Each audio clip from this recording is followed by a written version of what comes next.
The only people who don't want to disclose the truth are people with something to hide. All right, so I got with Wayne Allen Root. Again, he's a guy who went to Columbia at the same time as President Obama went to Columbia. He's a guy who says he never saw this guy, never heard of him. He said he knew just about everybody who was in the graduating class of 1983.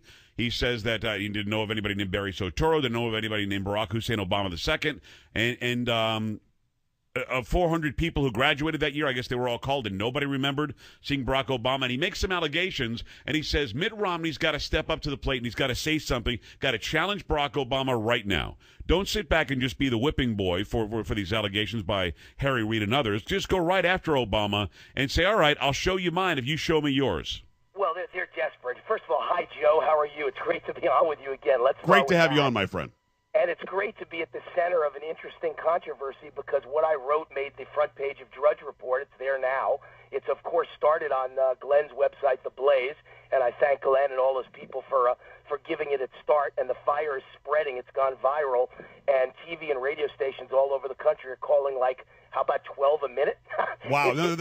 And you know what? It well-deserved because it's very well written, and you are a guy that is above reproach. You can prove that you went to Columbia at the same time Barack Obama says he went, right? Well, how about this one? I can prove that I'm a businessman and I built my business, and the private sector isn't doing just fine. You didn't build that. This is not a start in the right direction. You didn't do that. So somebody did that for you, Wayne. Come on. Listen. Go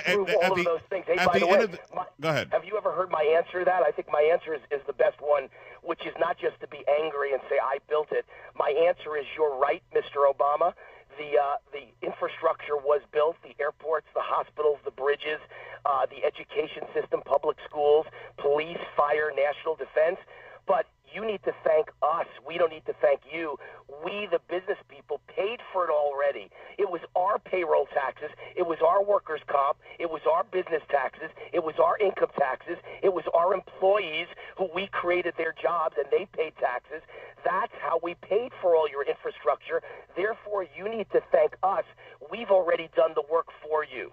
It's Wayne Allen Root. RootForAmerica.com is the website. Go to theblaze.com and read his excellent commentary today. All right, Wayne, you went to Columbia.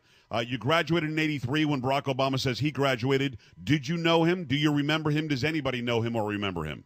Well, I don't know if anybody ever met him. I know no one I know ever met him at Columbia. I never saw him, never heard of him, never met him. By the way, his name then was Barry Soetoro. Have you ever heard of electing a president of the United States who had a different name in college than he has today? Never. As president? How weird is that? But let's assume he went to Columbia. I've always assumed he went there because it's a billion-dollar institution. And look what happens. Look at Penn State, what happens when you make a mistake and ruin your billion-dollar reputation. I don't believe anyone at Columbia would go out of their way to defend someone who didn't go there knowing that their entire institution's credibility is on the line. So let's assume he went there and let's assume he graduated. The real issue is how did he get in, Joe? He was not a good student. He was a pot smoker, a slacker, and he got into Columbia after he had been a poor student at Occidental. Everyone who ever knew him at Occidental says bad students, pot smoker, attended Marxist meetings, never cared about school. How did he get in an Ivy League school? Then how did he get bad grades at Columbia, get into Harvard? Well, the answer is we don't know if he had bad grades at any of those places because he won't release his records.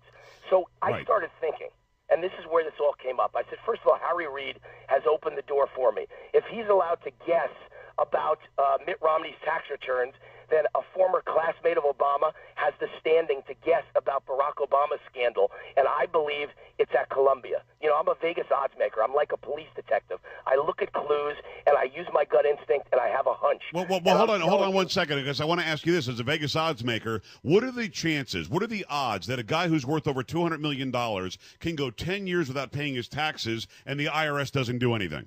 Well, that's why my article not only said I have a hunch that Obama has a giant scandal at Columbia that could take him down and end his reelection, but I also believe I have the answer for Mitt Romney. He's got to stand up in front of the nation, Joe, and he's got to show some cojones, by the way, and show people he wants this.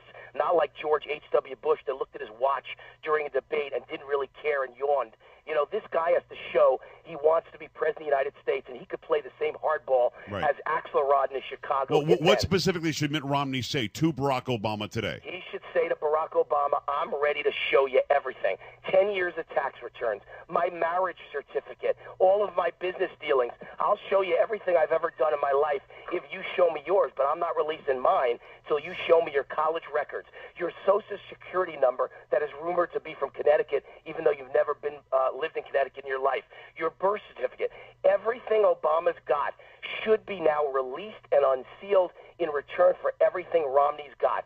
That's the trade, and that shows America who's real. And I'll bet you $1 million, Joe, as the leading odds maker in Vegas, $1 million says Obama backs down, finds excuses, will never allow any of that to be combed through and see the light of day. It's Wayne Allen Root. RootForAmerica.com is the website. Also go to theblaze.com. His column is the highlight there. A lot of comments on there. But one thing that jumps out at me, there is no requirement to show your college records, although he should.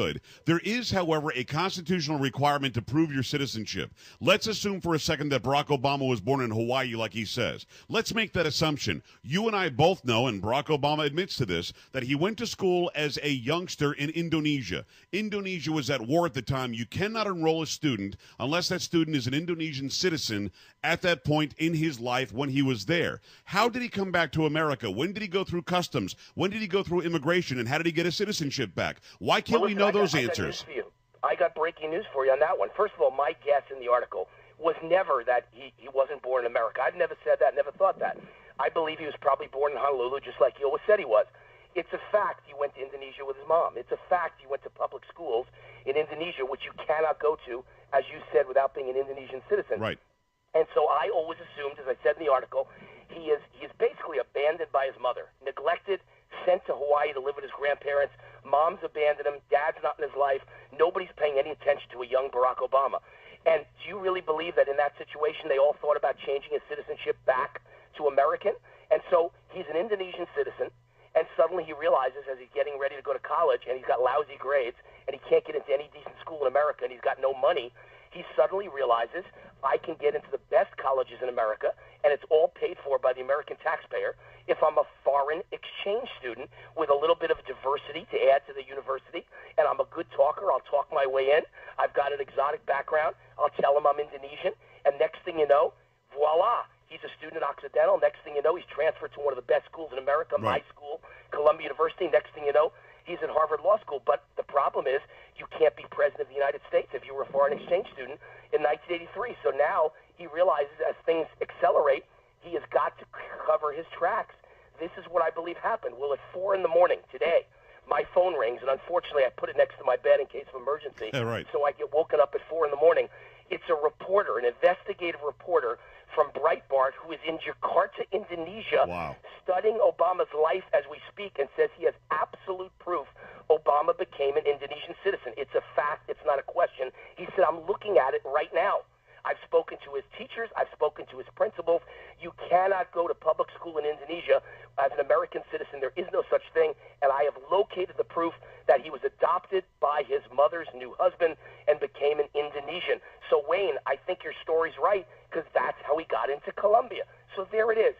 I stumbled onto something, and I think what I stumbled onto with pure gut instinct, Joe, has the potential to take down the President of the United States. The only people who don't want to disclose the truth are people with something to hide.